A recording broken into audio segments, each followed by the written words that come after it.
Hermano, está comprobado lo siguiente. Número 1, podemos vivir varios tiempos sin comida.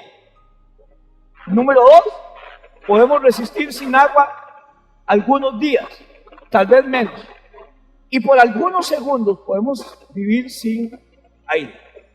Lo que no podemos resistir, hermanos, es vivir una vida sin esperanza. Y por eso es que estamos hablando acerca de esta serie, cuando estás esperando un milagro. Porque la esperanza es la única que nos ayuda a salir adelante. Yo tengo esperanza de que Dios me va a reparar día a día. Yo tengo esperanza de que mis hijos van a ser hombres y mujeres de bien. Yo tengo esperanza, hermanos, de que voy a tener mi casa. Yo tengo esperanza. La esperanza, hermanos, va a conservar el alma. Y la mayoría de las personas no entienden o no entendemos lo que es la esperanza. La esperanza no son expresiones de deseos sobre el futuro. Esperanza, ay, es que yo quiero que me vaya bien, yo quiero tener un carro del año. No, esa no es esperanza, hermano. Hay gente que cree que hacerse castillos en el aire es esperanza. Y usted y yo, hoy, mañana y todos los días necesitamos fuerzas para esperar. Hoy usted necesita esperanza. Mañana, cuando se levante, necesita tener una esperanza y una meta. Porque usted puede morir esta noche y puede que no amanezca mañana y que ya no respire más. Y tiene que levantarse, tal vez mañana, hermanos. Y tiene que levantarse y trabajar y tener fuerzas. Ahora, la esperanza tampoco es optimismo. El optimismo, el ser positivo, tampoco es la esperanza, porque el optimismo es más psicológico y la esperanza es más teológico, tiene que ver más con la Biblia. Ahora permanece en la fe, la esperanza y el amor. La esperanza es algo que definitivamente es de Dios. Optimismo puede ser tener confianza en uno mismo. La esperanza es tener confianza en Dios. ¿Ve la diferencia? Una persona optimista y positiva tiene confianza en sí mismo. Pero la esperanza es confiar en Dios. Yo tengo que ser positivo, yo no estoy diciendo lo contrario. Pero sobre todo, mi esperanza, mi confianza de que todo va a salir bien, está en Dios, porque hay cosas que yo no tengo el control. Es más, la mayoría de cosas yo no tengo el control. El optimismo es lo que usted piensa que puede hacer. La esperanza es lo que yo sé que Dios puede hacer. ¿Se acuerdan? Dios puede cambiar mi día en segundos y hacer un milagro de aceleración, como estuvimos predicando. Pedro no había pescado nada en toda la noche. Cristo le pide la barca, Cristo predica, le dice a Pedro que se vaya mar adentro, que tire las redes. Y Pedro, el experto pescador, le dice: toda la noche he estado pescando y no he pescado nada. Estoy remendando redes porque se me rompieron, hasta mal. Sin embargo, en tu palabra echaré las redes. Pedro lo hizo porque la palabra se lo decía, porque Cristo lo decía. El optimismo muchas veces, hermanos, es negar la realidad. Y hay gente que por declarar que nada está sucediendo, y sí está sucediendo. Yo declaro que mi hijo no está enfermo, pero sí está enfermo, llévenselo al doctor. Eso no es el falto de fe, hermano.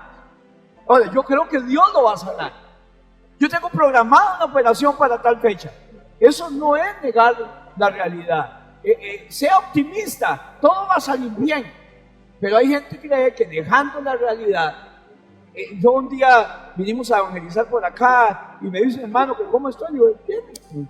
¿Y usted cómo? ¿Tiene alguna enfermedad? Yo: sí, yo lucho contra la diabetes. Yo no soy diabético. Yo no soy mis problemas, yo no soy mi enfermedad. Yo lucho contra esa enfermedad. Y gracias a Dios vamos bien. Y me dice: hermano, no lo dejes ahí. Eso es derrota.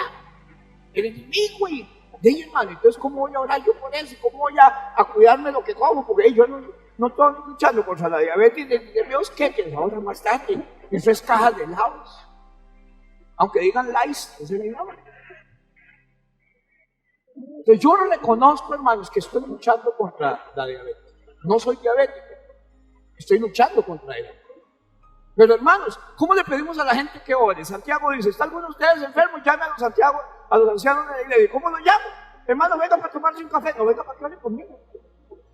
¿Y para qué? Porque tengo este problema, tal enfermedad, porque me dieron tal dictamen médico, etcétera, etcétera. El optimismo es diferente, es un pensamiento positivo.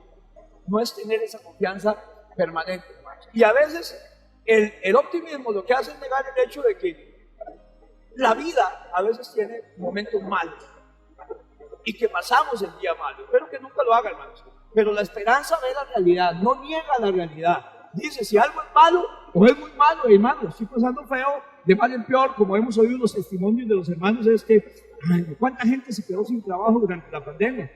¿Cuánta gente, hermano y hermana, perdió un familiar? ¿Cuánta gente serían muertos familiares? Y eso es duro, durísimo, hermano. Perdieron un ser querido. Hay cosas que nos han pasado. Hay gente que está pidiendo cosas. Hay gente que pide por un familiar. Hay gente que pide por sus hijos. ¿Y sabe qué he oído que dicen? Nancy, esto nunca va a cambiar. Esto nunca se va a terminar. Esto no tiene remedio, como la canción Sin Remedio. ¿De dónde es que usted y yo obtenemos nuestra esperanza real? La Biblia dice que es de la resurrección de Jesucristo. Porque Jesucristo resucitó, dice Pablo. Y si Jesucristo dijo que iba a resucitar y no hubiera resucitado, nosotros seríamos los más dignos de lástima. Pero dice que no somos como los que no tienen esperanza, sino que Jesucristo es nuestra esperanza en gloria. Y porque Él vive, hermano, yo no temo de nada que me pueda pasar, ni en mi futuro. Cristo es mi esperanza. Y la resurrección de Jesucristo ha sido el hecho más importante que ha tenido toda la historia, hermanos. Y hoy vamos a ver 3 pasajes, 3 personajes bíblicos. Los 3 estuvieron muy cerca de Jesús y los 3 en algún momento perdieron la esperanza, hermanos. La Escritura habla de María Magdalena, la Escritura habla de Pedro y la Escritura habla de Tomás. Los 3, 2 apóstoles y una de las mujeres más fuertes que existe en la Biblia, perdieron su esperanza. Y habían andado con Jesús durante mucho tiempo. Ve lo que dice 1 Pedro capítulo 1, verso 21. Está en su bosquejo, está también en la pantalla. Dice, por medio de Él, ustedes creen que lo resucitó y glorificó. ¿Cuántos creen que Jesucristo resucitó y fue glorificado? ¿Cuántos lo creen? De modo que su fe y su esperanza están puestas en Dios. Estoy hablando de esperanza. Estoy hablando porque muchos cuando esperamos, dice que el que espera, desespera, pierde la esperanza. El que espera, desespera. Pero para que no perdamos esperanza, porque no somos como los que no tienen esperanza, por medio de Él, de Jesucristo, ustedes creen en Dios, que lo resucitó y glorificó, de modo que su fe y su esperanza están puestas en Dios. ¿En quién está mi esperanza? ¿En que mi esposo cambie? No, Dios va a hacer algo con eso. ¿En quién está mi esperanza? ¿En que mis hijos cambien? No, Dios va a hacer algo. ¿Puede usted cambiar a alguien? No puede. ¿Puede usted cambiar las circunstancias? No. Sobre muchas cosas no tenemos control, pero Dios sí puede, y de eso es lo que se trata, hermano. ¿Por qué la gente está sin esperanza hoy en día? Es porque ponen su esperanza en cosas malas, en cosas que no sirven. Tienen su inversión en el lugar equivocado, dice la Biblia. Y ahí las cosas no van a cambiar, hermanos. Si usted pone su esperanza para que su vida cambie en su estatus, en el éxito, en el estudio, en su capacidad, usted está perdido. Porque está poniendo su esperanza sobre cisternas rotas que no le tienen el agua. La única fuente de agua viva es Dios, lo hemos dicho tantas veces. Usted no hace nada cuidando sus medios. Cuídelos, cuide su trabajo, cuide sus estudios, pero su esperanza tiene que estar en Dios. De Dios es que viene su provisión. De Dios viene su salud. De Dios viene su futuro. De Dios viene lo que usted necesita. Lo que nosotros hacemos son cisternas rotas que no retienen el agua. Usted tiene que poner su esperanza, hermano y hermana, en algo que no puede cambiar. Y eso es el amor de Dios para ti. Nunca va a cambiar. No hay nada que usted y yo podamos hacer que provoque que Dios me ame más o que Dios me ame menos. Dios siempre me va a amar a pesar de mí. Si alguien conoce todas mis cochinadas y si alguien conoce todas mis porquerías, es Dios. Y aún así me sigue amando. Como el primer día. No me alcahuetea, pero me ama como el primer día. El domingo de resurrección, La primera persona a la que Jesús se le aparece es a María Magdalena. Así que lo primero que vamos a ir ahí es la primera persona que hablamos que perdió su esperanza, y es María Magdalena. Y María Magdalena se sentía sin esperanza. ¿Por qué? La historia de María Magdalena es una historia muy fascinante. Fue una mujer de la vida fácil, de la calle.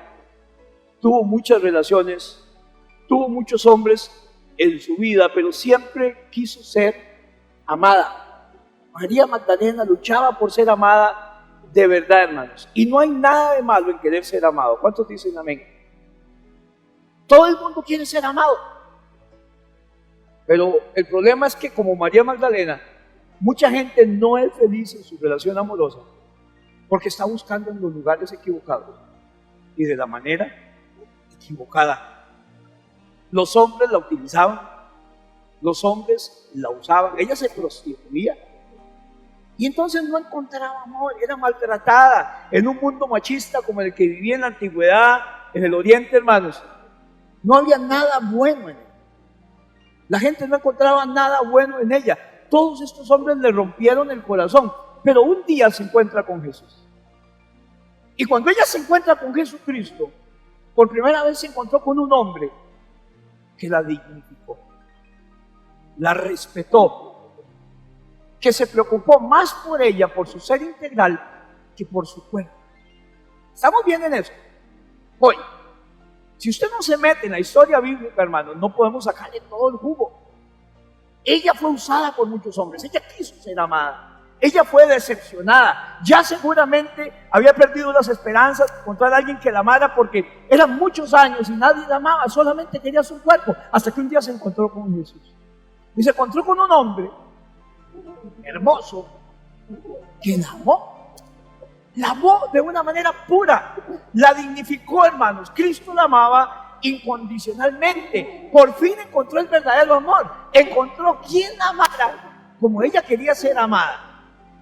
Yo diría hoy en día, lo chico, que María Magdalena se había pegado la lotería, Donald.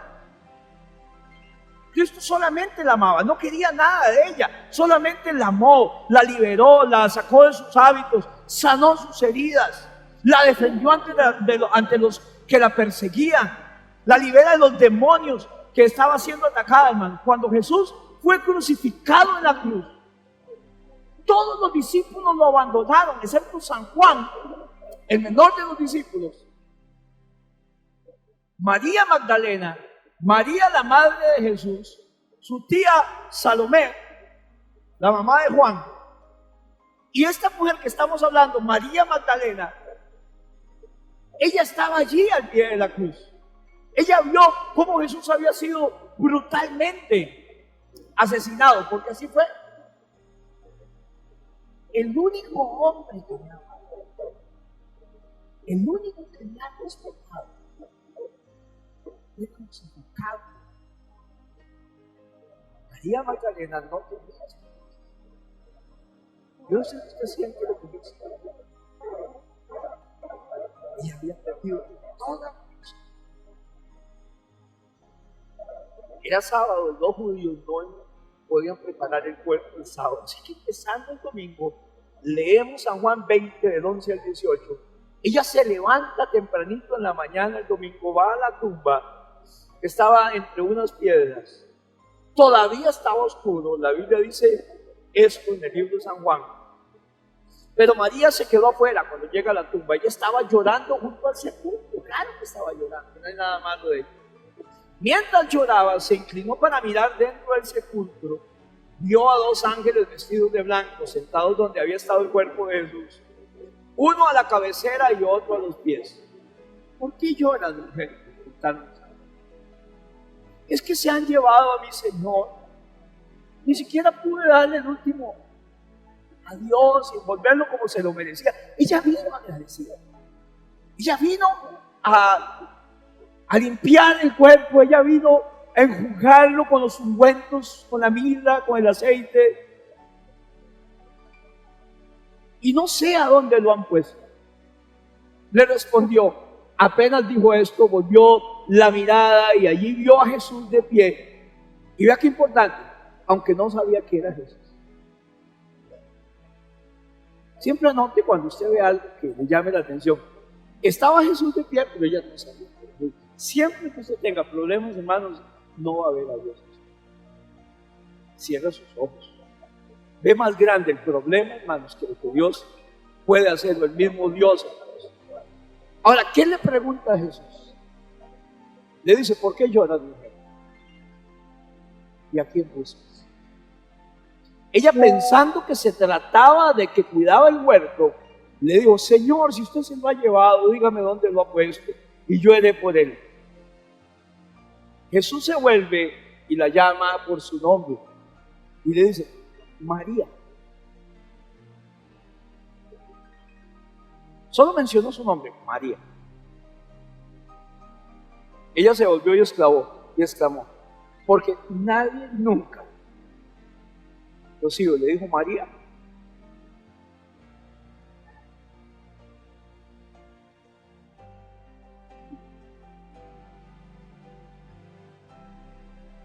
Como Jesús lo hacía.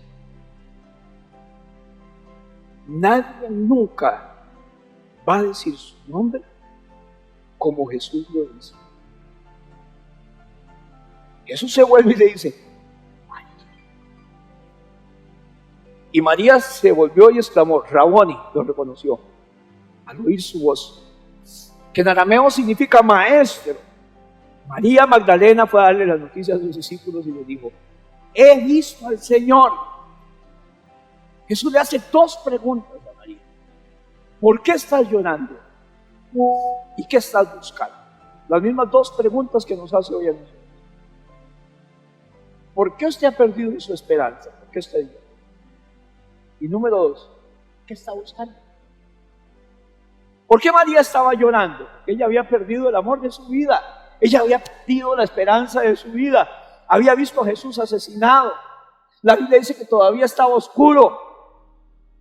Pero no solamente estaba físicamente oscuro, sino que cuando nos envuelven nuestras pérdidas, nuestra vida se vuelve en oscuridad y no vemos la salida, hermanos.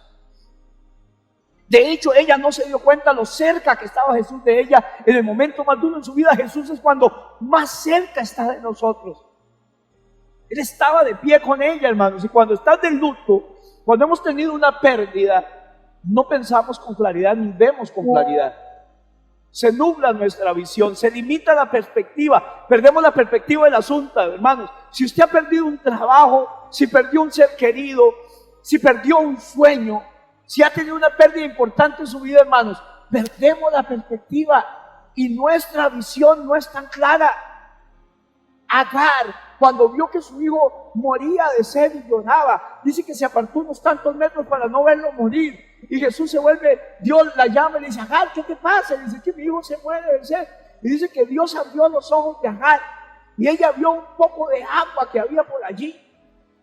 No dice que Dios hizo el arroyo, Dios simplemente abrió los ojos de Agar. Cuando usted y yo estamos ante una pérdida posible y un gran problema, nuestros ojos no ven la realidad. No pueden ver a Dios en nuestras vidas, hermanos. Ahí estaba Cristo, justamente al lado de ella, y ni siquiera lo veía, hermano. ¿Qué estaba pensando María cuando abre el sepulcro? Ella piensa que es imposible, que todo se había acabado, que estaba muerto, que Él no va a volver. Pero Jesús cambia todo con una sola palabra. Jesús no le da un gran sermón a María. A Jesús solamente le bastó decir una palabra, es que Él todo lo sabe. ¿Qué abrió los ojos de María cuando había perdido su esperanza, hermano? Oír su nombre. Pero oír su nombre como nunca nadie lo pronunció, ni su mamá, ni su papá, solamente Cristo podía pronunciar. María. Así que Jesús dice María. En una palabra que le está diciendo Jesús a María, María, soy yo. ¿Qué es lo que Jesús quiere decirnos en esta serie y en esta mañana? Hermanos, soy yo. Dona, Jenny, Adela, soy yo. El que puede hacer cambios en tu vida soy yo. Lo que necesitas es solamente verme a mí en tu vida y los cambios se van a dar. ¿Qué es lo que hace Jesucristo? Lo mismo hoy en día. La pregunta que Jesús hace a cada uno de los que estamos aquí es: ¿dónde estás lastimado? ¿Cuáles son tus heridas? Es lo que Jesús te dice. Cuando Jesús le dice a ella, María, ¿sabe qué le está diciendo? Yo sé quién es. Hoy Jesús está llamando por su nombre a cada uno de nosotros para decirnos: hermanos, lo conozco. Yo sé quién eres. Yo sé que usted está lastimado. Yo sé que usted está herido. Yo sé que usted ha perdido esperanza. Yo sé que usted ha tenido muchas pérdidas. Lo primero que yo quiero que entiendas es lo siguiente. Anote ahí: nunca es demasiado tarde para un milagro. Está en la pantalla. Nunca es demasiado tarde para un milagro. De eso aprendemos de María. Jesús murió. ¿Qué puedo decir yo que Jesús haya muerto? Todo se terminó. Nunca es demasiado tarde para un milagro. Dígaselo, hermanos. Nunca es demasiado tarde para un milagro. Incluso la muerte no significa que todo haya terminado. En Lucas 18:27 dice: porque lo que es imposible para los hombres es posible para Dios. Lo que es imposible para los hombres es posible para Dios. Jesús tuvo que aclarar eso. ¿Qué hay en su vida, hermano y hermana, ahora mismo que es imposible para usted?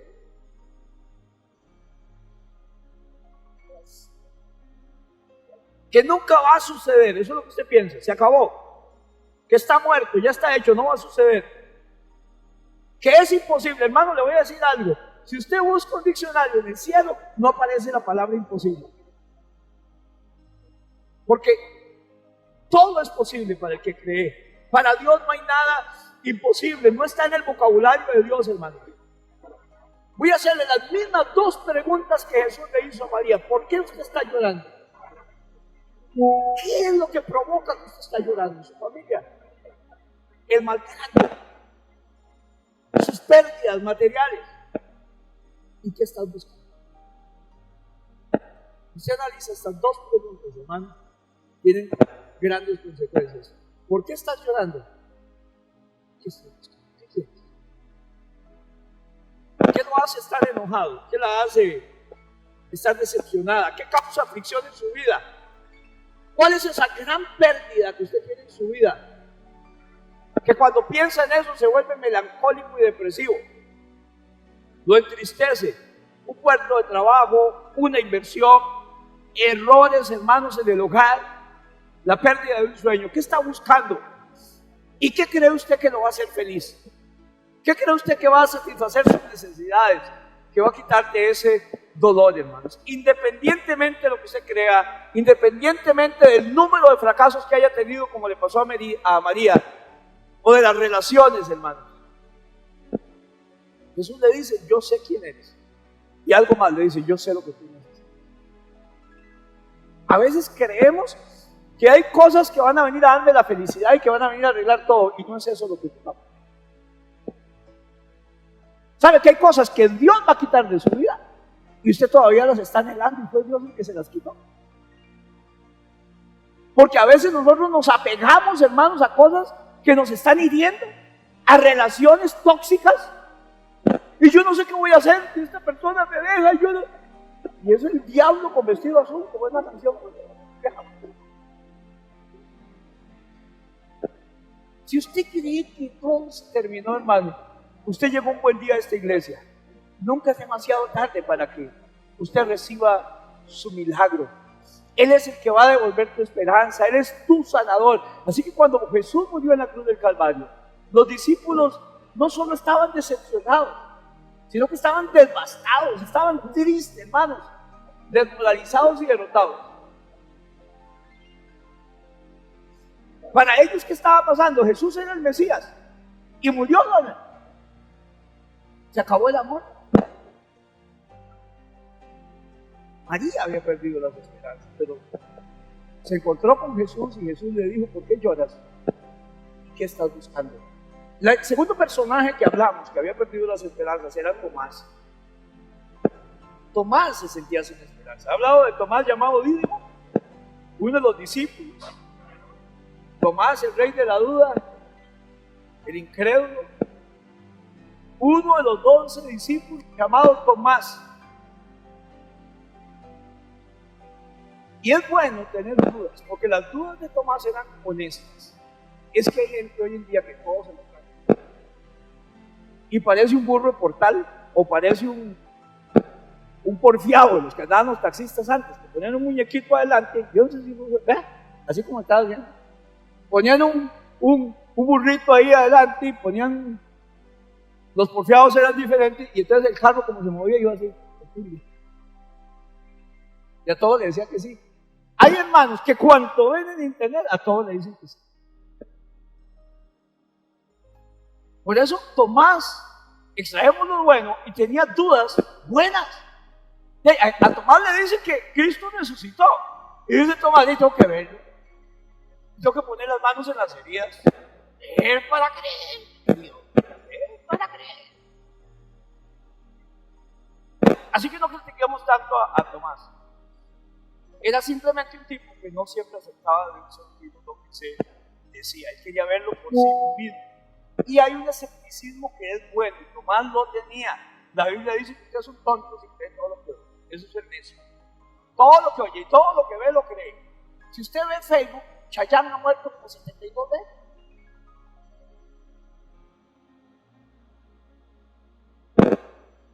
Don Francisco está disecado hace tiempo. No crea todo lo que lee y todo lo que ve. Tomás tuvo dudas. Y cuando oyó hablar de Jesús, que había resucitado de los muertos, él dijo, ¿en serio? Había seguido a Jesús por 3 años y medio. Pero él dijo que no iba a creerlo hasta que lo viera. Esto no es malo, hermano. Es alguien que está diciendo, yo necesito una prueba. Yo no voy a decirle a la gente que Cristo resucitó, yo no lo he visto. De esto vamos a ver varias cosas. En Juan capítulo 20, dice que Jesús muere en la cruz, sus discípulos, menos Judas y Tomás. Judas porque se había ahorcado y Tomás no estaba, no sé por qué, ni me interesa. No estaban juntos con ellos, pero hay algo importante de eso. En medio de las crisis y de las pérdidas, necesitamos estar juntos. Yo hablo con hermanos que por qué no se han vuelto a congregar, y generalmente las justificaciones que me dan son las razones por las cuales más deberían congregar.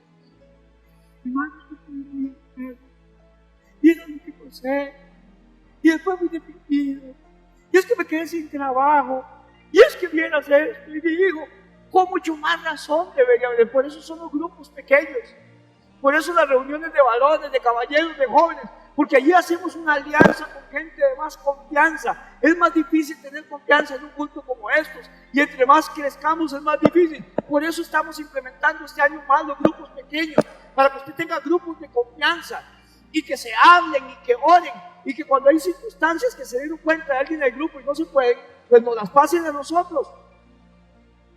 De alguna manera es un pastoreo también más cercano.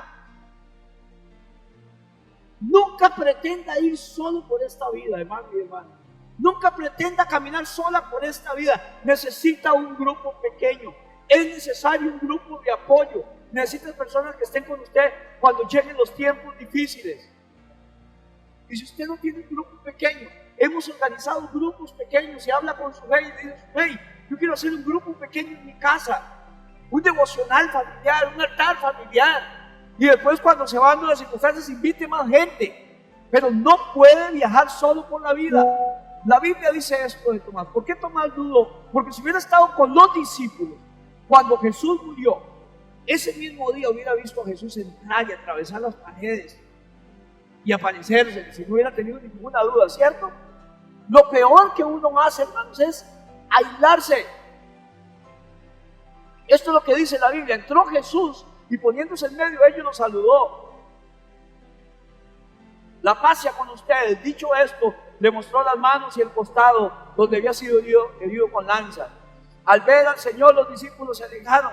Tomás, a que apodaban el gemelo, Dídimo, y que era uno de los 12, no estaba con los discípulos cuando llegó Jesús, estaba solo. Así que los otros discípulos dijeron: hemos visto al Señor, mientras no vea yo la marca de los clavos en sus manos y meta mis dedos en sus manos, en su costado, no lo creeré. Él no dijo que no lo creía, él no dijo que estaban pateando, dice: cuando yo meta las manos, cuando yo vea y meta, yo no lo voy a creer hasta entonces. Una semana más tarde estaban los discípulos de nuevo en la casa. Tomás estaba con ellos, aunque las puertas estaban cerradas. Jesús entró y poniéndose en medio de ellos los saludó: la paz sea con ustedes. Luego le dijo a Tomás: pon tu dedo aquí y mira mis manos, acerca tu mano y métela en mi costado. No seas incrédulo, sino un hombre de fe. Y él dijo: Señor mío y Dios mío, exclamó Tomás. Y Cristo le dijo: porque me has visto, Tomás, te dijo Jesús, dichosos los que sin ver han creído. Y hay un par de cosas que son bonitas en esta narración. Número uno, Jesús no critica a Tomás por sus dudas. Es que nosotros criticamos a los demás. Cada uno lleva una procesión diferente. Jesús no critica a Tomás por sus dudas, porque la duda es algo bueno si nos lleva a encontrar la verdad. Si la duda me hace arrogante, estamos listos para la foto, nunca va a suceder. Pero la duda, que no es un ego, es la que nos ayuda a buscar la verdad. La duda dice: yo no lo sé, pero estoy dispuesto a aprender. ¿Está bien, hermano? Como cuando alguien está haciendo un trabajo, a mí me pasa mucho, y yo veo eso medio torcido, medio raro, y a veces en los niveles, ¿verdad? Uno se equivoca mucho porque los niveles lo matan. Entonces digo: que me asesore aquí, que aquí está más alto. Yo veo esto medio torcido.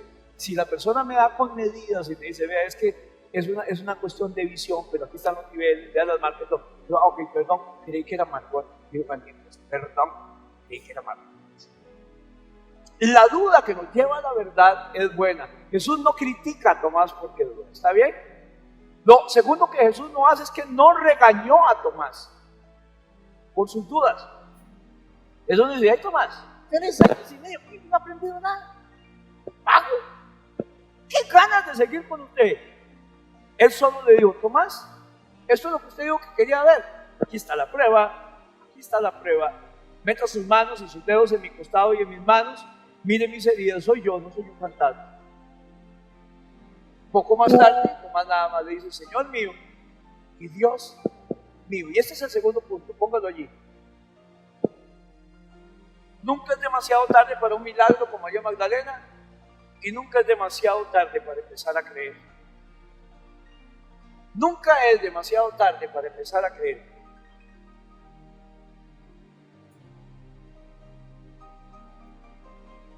Hermano, lo primero que vimos con María Magdalena: nunca es demasiado tarde para el milagro, y nunca es demasiado tarde para empezar a creer. Es posible que usted haya ido a la iglesia durante muchos años, toda la vida, o es posible que nunca haya estado en una iglesia, pero nunca va a ser tarde para empezar a creer en Dios. Yo quiero que usted aprenda a creer en Dios, por eso lo reto a plantearle la necesidad de un milagro del Señor. ¿Necesitamos un milagro? ¿Seguimos esperando un milagro aún sin esperanzas? Nunca es tarde para un milagro. Una de las razones por las que estamos llenos de dudas, hermano, es que no entendemos cómo Dios pone a prueba nuestra fe, como el oro. La Biblia dice que mucho más valiosa que el oro, Dios va a poner a prueba nuestra fe. Yo no sé si usted sabía, pero todos los días Dios pone a prueba nuestra fe. La fe es como un músculo. Randall, es como un músculo. Si usted lo ejercita, aquel músculo se hace más fuerte. No hay que ejercitarlo. ¿Alguno tuvo la propuesta de empezar este año haciendo más ejercicios? Eso es muy normal, ¿verdad? Y el primer día parece que se va a acabar el año. Y hacemos todos los ejercicios de un solo tiro. ¿Cómo amanece el otro día? Más o menos así. Ay, negro.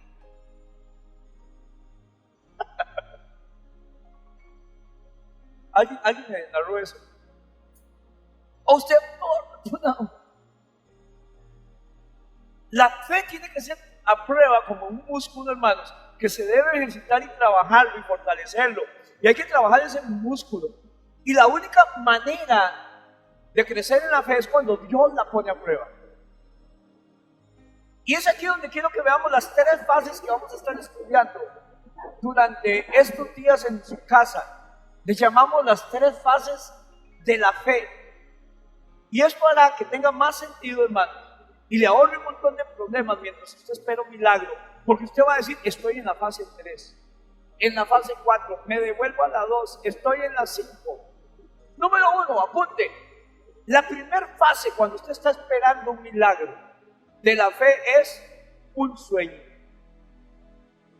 Nada comienza hasta que lo soñemos.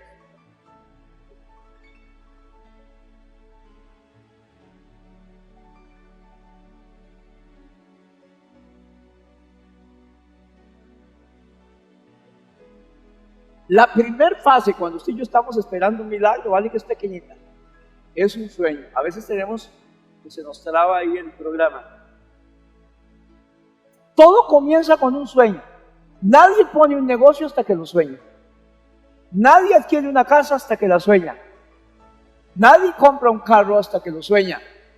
Nadie va a tener cuadritos en su estómago hasta que compre un paño y se los pinte. No, hasta que lo sueñe.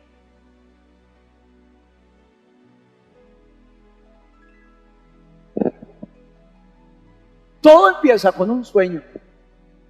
Así que cuando usted está esperando un milagro, lo primero que sucede, la primera etapa de la fe que pasa, y la primera prueba de la fe, y la primera manera de estirar ese músculo que es la fe es soñarlo. Tiene que soñarlo.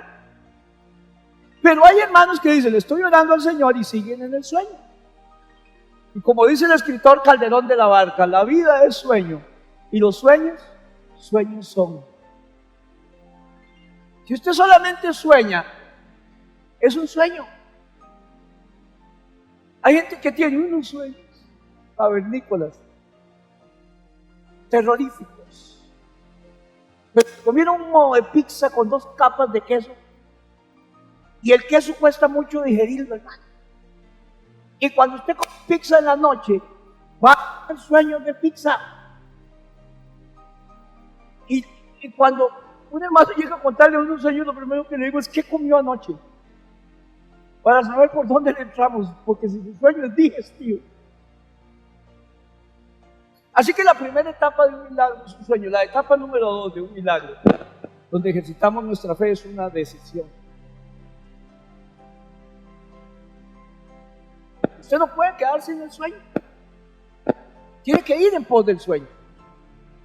Como le digo, lo vamos a ver más durante estas semanas en el grupo pequeño. Usted va a estar recibiendo devocionales, compártalos. Comparta las publicaciones de la iglesia en Facebook y en Instagram.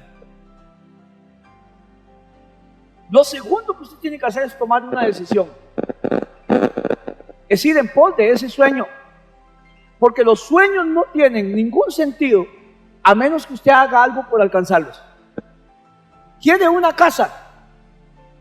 Ya fue a averiguar a las diferentes instituciones que dan financiamiento. Ya fue a ver si usted es sujeto de un crédito. Agotó todas las cooperativas, las mutuales, los bonos, los proyectos. Salga, por favor. Hay gente que quiere un trabajo y ahí está en la casa. Señor, tú sabes que quiero un trabajo. Tú sabes que necesito un trabajo. Pero no salen a buscar trabajo, hermano. No mandan currículum. Ni la Nación ve para ver los empleos, ni el Facebook que sale, se necesitan obreros. Eso es la decisión. En algún momento tiene que despertar del sueño e ir tras el sueño. La segunda fase de un milagro, la segunda etapa de un milagro es ir atrás del sueño, es tomar la decisión. Hay mucha gente en las iglesias atascados en la fase 1. Siguen soñando, solamente oran, pero no hacen nada por el sueño, hermano. No dan el siguiente paso, toman la decisión. Y usted puede decir, pastor, se equivocó. Yo he ido en pos del sueño, yo he ido en esto, y me dicen esto y lo otro, y hasta viene lo que es pidiendo la constancia de salario y no me la dan, y solo peros. Pasa el número 3. La tercera etapa para un milagro es el retraso, la tardanza. Cuando usted aprende a identificar estas fases, dice, ¿por qué será que está tardando tanto? ¿Por qué será que, ok, hermano, usted está en el milagro? ¿En cuál fase está, Claudia? En la número 3, que son las cosas programadas de parte de Dios, porque Dios es como el chapulín colorado. Todos mis movimientos están fríamente calculados. Como decía mi hermana, Dios es un cachetón. Se la sabe de todas, todas. Dios quiere enseñarme a mí a ser cristiano, Anita. Yo no tengo que enseñarle a él a ser Dios. El que tiene que aprender a ser cristiano con fe, a esperar en Dios, a esperar su tiempo, soy yo, y aplicar lo que dice la palabra y ser agradecido aunque todo esté mal. Pero Él siempre será Dios. Él siempre tendrá el control eternamente y para siempre, hermanos. Yo puedo confiar en Dios. ¿Alguien dice amén? Siempre hay un retraso en nuestras vidas cuando Dios le da un sueño. Cuando usted sale en pos del sueño, entre lo que Dios le da un sueño y usted, el sueño se realiza y la realidad, siempre van a haber retrasos. ¿Alguien está de acuerdo conmigo? ¿Y saben por qué? Porque Dios está más interesado en usted, en su formación, en su confianza, en ese músculo de la fe que se está estirando y recogiendo, y a pesar de lo que usted ve y las complicaciones, usted dice, Señor, sigo creyendo en ti. Yo sé que esto es tuyo, Señor. Dios está más interesado en usted que en su sueño. Dios está más interesado en usted que en darle su milagro. Dios quiere que usted crezca. Y cuando Dios demora su sueño, está poniendo a prueba su fe. Y aprendemos lo siguiente. 1, un retraso no es un no. Cuando las cosas se atrasan, Dios no está diciendo que no. Un retraso no quiere decir que no van a suceder. Y eso lo aprende una persona madura. El niño le pide a usted, y dice, yo quiero que le lave la primera, le manda de papá, y todo lo que le pide. Lucianita, cuando se ve pedir más duele, es papá, y con esa música usted sabía que quería. Ya después quiere papá, y esas. Y le dice a uno, mi amor, todavía no. ¿Y qué hacen los niños? Porque no saben lo que es, todavía no. Yo no le dije que no, le dije, espérese, que estamos muy largo. Y ¿cómo quiere usted, maricona, de patuso? ¿Qué hay?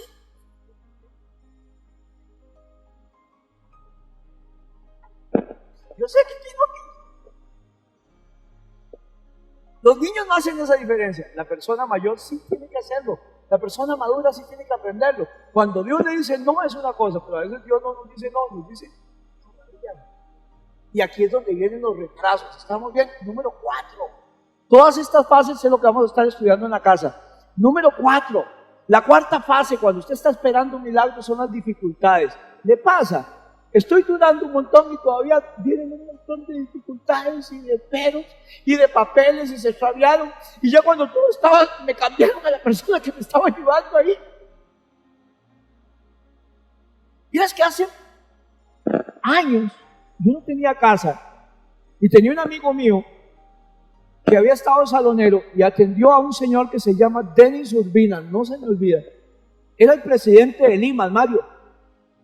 Y como ese amigo mío era más metido que la pobreza en la casa del Piste, le pidió, y don Denis, y cuando dijo que era el hijo, y él le dio un papelito con el nombre de él y teléfono personal y le dice, si usted ocupa algo, solamente me llama. Y ese amigo mío lo llamó, pero como él me quería mucho, me llamó a mí también, y fuimos a visitar a don Denis Urbina. Él es cardiólogo, ahora que me acuerdo, y era el presidente de Lima, muy ocupado.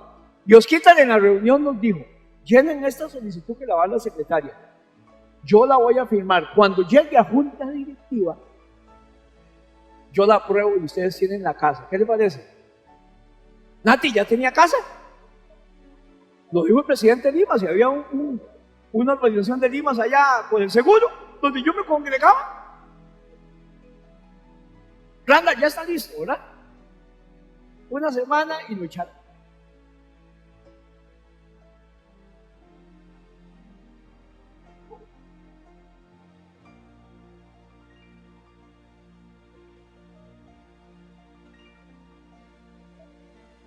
Una raíz de amargura yo todavía, hermano. Ya tenía casa, pero vienen las dificultades. Y aquí estoy, todavía soy cristiano. Y déjenme decir algo más. Unos meses más tarde, una hermana que tenía una casa en esa congregación de Limas llegó a mi casa, tocó la puerta. Yo ya era pastor aquí, creo. No, pero le servía al Señor allá y predicaba en Alajuela. Y llegó llorando. Cuando abro me dice: aquí están las llaves de mi casa. El Señor me dijo que se las diera. Y dije: aleluya, gloria a Dios. Y la puse por un lado, pues por el que menos yo esperaba. Y acúseme de lo que quiera, menos de ladrón y de abusivo. Y yo le dije: hermanita, vieras cómo le agradezco que usted me ame tanto. Pero son puros sentimientos. Porque si Dios le dijo a usted que esa casa era mía, también me lo hubiera dicho a mí. Así que váyase tranquila, tenga la casa, y son puros sentimientos que yo sé que usted me ama mucho. Yo tuviera casa todo el tiempo y regalada. Ahora, yo le estaba pidiendo: ay, es ahí, qué lindo, a 200 metros del Lirio de los Valles, detrás del seguro. No me la dio por aquel, me la dio por Quimeno. No seas tan carebarro. Madre soltera, 3 hijos. Lo que le quiero especificar nada más es eso. La parte 4, cuando usted espera un milagro, son las dificultades. Todo empieza a enredarse, todo empieza a ir cuesta arriba. Ahora no solamente me piden esto, sino que me piden la firma del presidente de Biden y 4 cartas de recomendación de su abuelito y su bisabuelo. No hay. No hay nada más difícil cuando usted espera un milagro que manejar la fase 3, las demoras, y la fase 4, las dificultades. Porque uno se desespera y llega el momento en que tira todo y lo manda al carajo y a volar. ¿Y saben por qué, hermano y hermana? Porque usted está apurado y Dios nunca está apurado. Porque usted tiene prisa y Dios nunca tiene prisa. Porque usted cree que usted es el de la solución, y mi solución siempre va a ser Cristo. Por eso es tan difícil sobrellevar la fase 3 y la fase 4. Las tardanzas, las dificultades, hermano. Es el momento en que empezamos a dudar, en que estamos listos para rendirnos. El momento de María Magdalena, que decimos: todo lo perdí por no hacer esto, por no hacer esto. Es que no es usted. Usted lo único que tiene que hacer es seguir confiando en Dios. Usted se repite: Dios no tiene prisa. Yo lo hago ahora manejar para no enojarme. Si hay cáncer de hígado, es la gente que no tiene prisa, y usted sí. Cuando hay alguien delante de uno que no está en paz, acomoda el tranquilito, amigo nice, acomoda la gata Cookie, que me lleva a la trampa, ya voy. Joven no salió más temprano. Pero yo solamente digo: él no tiene prisa. Solo a mí me precisa. No le precisa, a mí sí. Fase 5, cuando estás esperando un milagro, es un callejón sin salida, así se llama. Cuando usted dice: listo, cierto, vamos.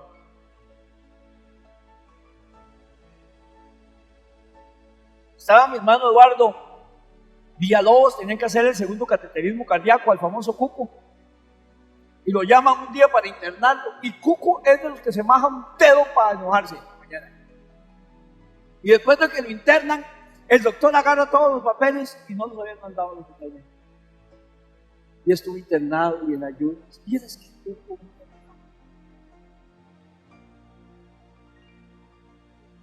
Y otra vez también lo internan. Además, yo creo que lo llevaron hasta allá y tampoco habían llegado. Ahí no estaba bravo. La semana pasada lo llamé le tocaba el cateterismo, lo llevaron al hospital médico, lo operaba el mismo doctor que me operó a mí, el doctor Díaz, vive aquí en Santana. Y cuando le meten la bomba, porque ese es un globito que inflan ahí adentro, y estira la vena para meter un catéter. Y llevan la bomba y la camarita, y dicen, pues usted no tiene nada. ¿Cómo le voy a poner su catéter y usted no tiene nada? Y vuelve, puede ver, no quiero ni ver, dice, la gente no le gusta ver, porque una alarma, operación y eso. Dice, pero usted no tiene nada, lo poquito que le quedó, dice, se le está yendo con el tratamiento y se le va a ir.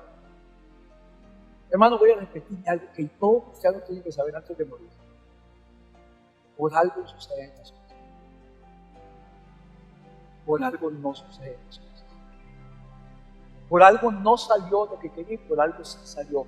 Porque cuando algo es suyo, nadie se lo va a comer. Tenga fe. Y a veces llegamos al callejón sin salida. Cuando parece que todo ha terminado, que creemos que el acuerdo se va a cerrar y todo cae. ¿Escucharon al presidente Limas? Cuando las ideas están cayendo, hermanos, cuando doy con una pared, no hay salida. Cuando nos estamos preparando para el milagro, porque es nada más de darle ya, y todo se cayó. Fase número 6 es la fase de la liberación. Ese es el milagro. Pero viene generalmente después de que llegamos a un callejón sin salida. ¿Qué le estoy hablando? Identifique dónde está usted en este momento. Dificultades, en los atrasos, en un callejón sin salida. Salga en pos del sueño. Porque Dios vuelve las crucifixiones en resurrecciones. Él va a traer vida a partir de algo que ya no hay, que está muerto. Dios puede levantar un matrimonio muerto, una carrera muerta, un sueño muerto, un negocio muerto, todo, porque todo es posible para Él. Amén. Y estas son las 6 fases más importantes que toda persona tiene que aprender de un milagro, y las vamos a estar estudiando durante esta semana, a partir de esta semana en sus casas. Las 6 fases de la fe, las 6 fases en que Dios pone a prueba mi fe: el sueño, la decisión de ir en pos del sueño, la del retraso, las dificultades, callejón sin salida para llegar a la liberación. La razón por la cual Tomás dudó cuando atravesaba estas 6 fases era porque estaba solo. No tenía quien lo aconsejara, no tenía quien lo alentara, no tenía quien lo ayudara durante la demora y las dificultades. Usted necesita congregarse, necesita un grupo pequeño. Muchas veces creemos que estamos esperando en Dios, pero en realidad, hermanos, Dios está esperando en nosotros. Apunte eso, ¿ok? Muchas veces creemos que estamos esperando en Dios, pero la verdad es que Dios está esperando en nosotros para ver cómo actuamos.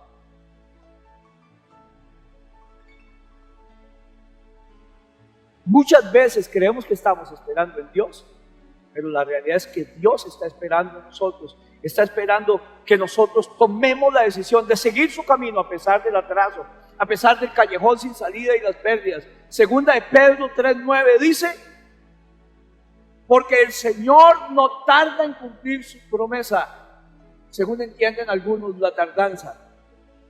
Más bien, Él tiene paciencia con ustedes, porque no quiere que ninguno perezca, sino que todos se arrepientan. Dios nos está enseñando mientras opera un milagro. Hoy vemos que muchas cosas malas están sucediendo en el mundo, y nosotros mismos decimos: ¿por qué Dios? ¿Por qué Dios no para esto? ¿Por qué Dios no detiene esto, hermanos? Entienda algo: si Dios quitara todas las cosas malas que están pasando en el mundo, adiós, adiós, adiós, adiós, adiós, adiós, y ninguno de nosotros estaríamos aquí. Hay cosas que van a suceder, y hay cosas que es la decisión de la gente, pero Dios no da por inocente al culpable. Así que más bien hay que decirle: Señor, hasta aquí he tratado de seguir mi plan y voy a tratar de hacer el tuyo. Eso se llama arrepentimiento. Necesitamos arrepentimiento, cambiar nuestra mentalidad y nuestro pensamiento. Dios no es un ser histórico ni mítico. Yo tengo que cambiar mi manera de pensar. Se llama metanoia. Cuando hacemos esto, llegamos a una nueva esperanza en nuestras vidas, y eso va a hacer la diferencia en nuestras vidas, hermanos. Dios no está muerto, Él está vivo, y le decimos: Señor, entra a mi corazón y cambia mi vida. Amén. Vamos a estar viendo más 6 etapas de la fe en los grupos pequeños. Número 3, Pedro, que es el personaje que nos falta, se sentía sin esperanzas. Pedro era un tomador de riesgos, siempre fue el primero en llegar. Tenía mucha energía, creatividad, impulsivo, era demasiado seguro. Y claro, hermanos, cuando Jesús estaba en la cruz, Pedro tenía miedo, le seguía pero de lejos, ¿se acuerdan? Y fue al patio de Anás, donde estaban interrogando a Jesús.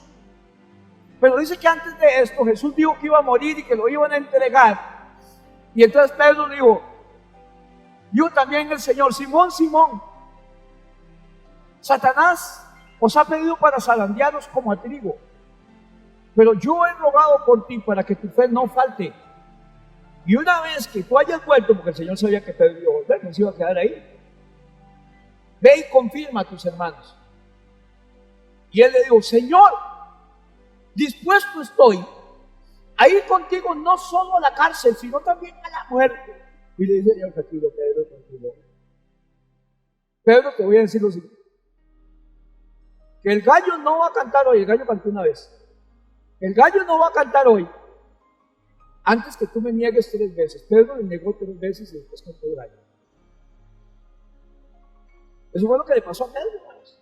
Señor, todos estos pendejos cobardes, público de afuera, estos cobardes te van a negar, pero yo, como dijo el hermano Camilo, jamás.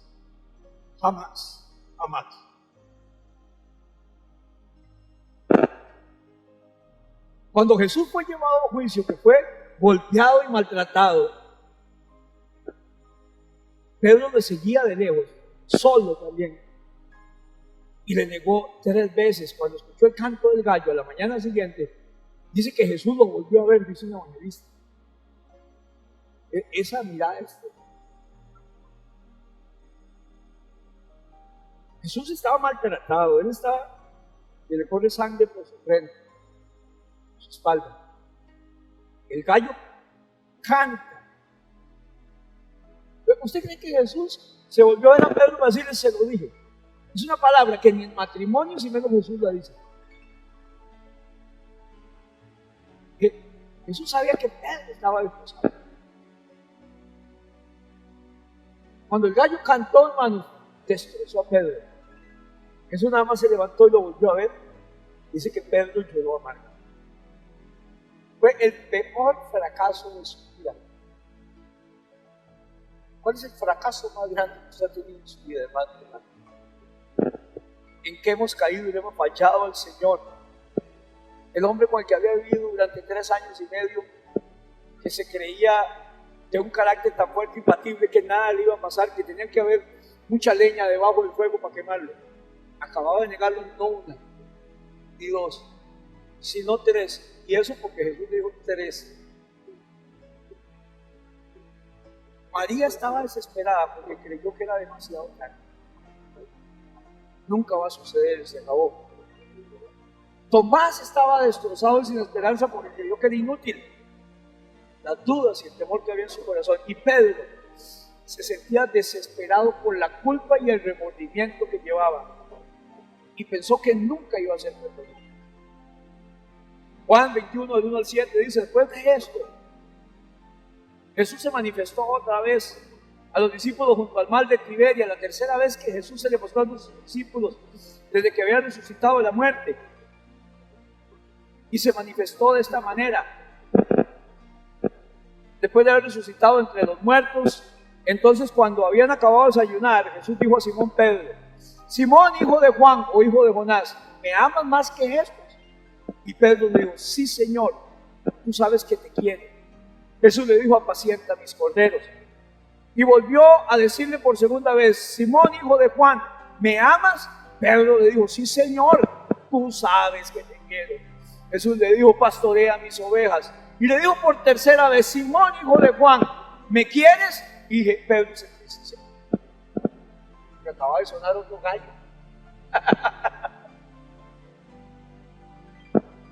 Era la 3ª vez que le negaba y la 3ª vez que Jesús le preguntaba si lo ama. Pero aún así era la 3ª vez que Pedro estaba seguro que Jesús sabía que lo amaba. Y le respondió: sí, Señor, tú lo sabes todo. Tú sabes que te quiero. Y le dijo: apacienta mis ovejas. Hermanos, cada vez que Jesús le hizo una pregunta a Pedro, y cada vez que Jesús le hace una pregunta a usted, ya él sabe.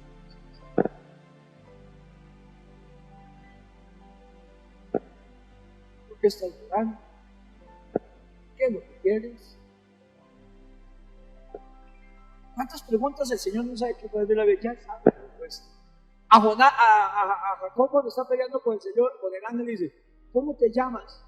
¿Se acuerdan? Porque él le pidió bendición. ¿Usted cree que Dios no sabía el nombre de Jacob? Lo que necesitaba es que Jacob lo dijera. Porque ¿qué iba a decir Jacob? Me llamo mentiroso, es lo que iba a decir. Me llamo suplantador. Jacob lo dijo. Me llamo Jacob. Cada vez que Dios te haga una pregunta, Él ya sabe la respuesta. Dios sabe lo que hiciste ayer. Dios sabe lo que hiciste en la mañana. Dios conoce tus mentiras. Dios conoce tus pensamientos. Con Dios no se juega. Tome decisiones que agraden a Dios. Usted va a ver la gloria de Dios en su vida. Cada vez que Dios se hace la pregunta, es para tu propio beneficio. Mejor reconozca: Señor, lo he echado a perder, he cometido un error. Algunos de ustedes han tenido miedo de venir a Jesús. Y Jesús no está enojado con usted, hermanos. ¿Por qué el Señor le pregunta 3 veces si lo ama? Porque 3 veces también lo negó, hasta que el gallo cantó y le dijo: apacienta mis ovejas. La forma de demostrarle el amor a Dios, el Señor se le enseña a Pedro y a nosotros también, es amando la obra de Dios y las ovejas del Señor. ¿Me amas? ¿Sabe cómo usted sabe si me ama? Ame a los demás. Apacienta mis ovejas. ¿Me amas? Cuida mis ovejas. 62 veces en el Nuevo Testamento, más de 60 veces está la palabra unos a otros. Ámense unos a otros, sobrelleven las cargas los unos de los otros. ¿Por qué? Porque es el mandamiento que Cristo dejó. Ámense los unos a los otros. Amarás al Señor tu Dios con toda tu alma, todo tu corazón, toda tu mente, y a tu prójimo como a ti mismo. Siempre hay la posibilidad de un milagro en el último momento, hermanos. Nunca es demasiado tarde para un milagro. Nunca es demasiado tarde para empezar a creer. Nunca es demasiado tarde para empezar de nuevo. Puede ser perdonado, puede ser perdonada, puede cambiar. Esta es la iglesia de la gente que ha metido los escarpines muchas veces. Ave María. Todos aquí le hemos fallado al Señor. No es una iglesia perfecta. Por cierto, si encuentra una iglesia perfecta, no se queda ahí porque la va a echar a perder. Este es un taller de pecadores. La gente dice: ¿y eso que va a la iglesia? Y va a la iglesia.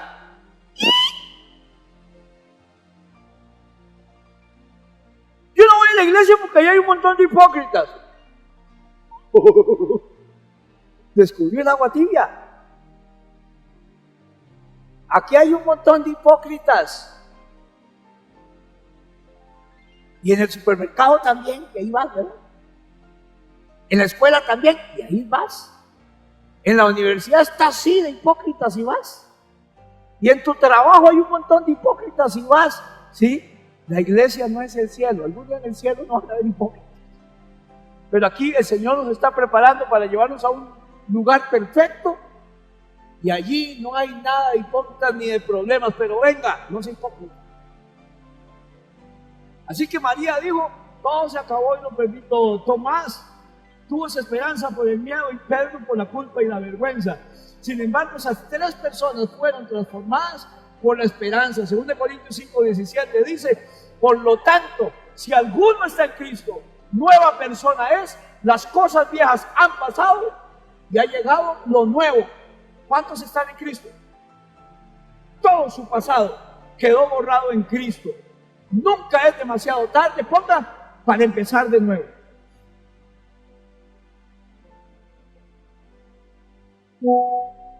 No se lo pusieron. Sí, nunca es demasiado tarde para empezar de nuevo. ¿A cuántos les gustaría empezar de nuevo, hermanos? ¿A cuántos? ¿Cuántos les gustaría un nuevo comienzo? Que Dios le dé una nueva oportunidad, hermanos. Póngase de pie. Nunca es demasiado tarde para un milagro. Nunca es demasiado tarde para que Dios haga un milagro en tu vida. Adoramos a Dios y oramos. Nunca es demasiado tarde para empezar a creer. Nunca es demasiado tarde para empezar de nuevo, hermano y hermana. Nunca es demasiado tarde para ser perdonados. Para que Dios le diga te amo. Para que Dios diga tu nombre y te diga María, Ana, Diego, Lili, Nancy, Julio, Alan, Ale. Te amo. Nunca es demasiado tarde para empezar de nuevo, para ser perdonados. ¡Aleluya!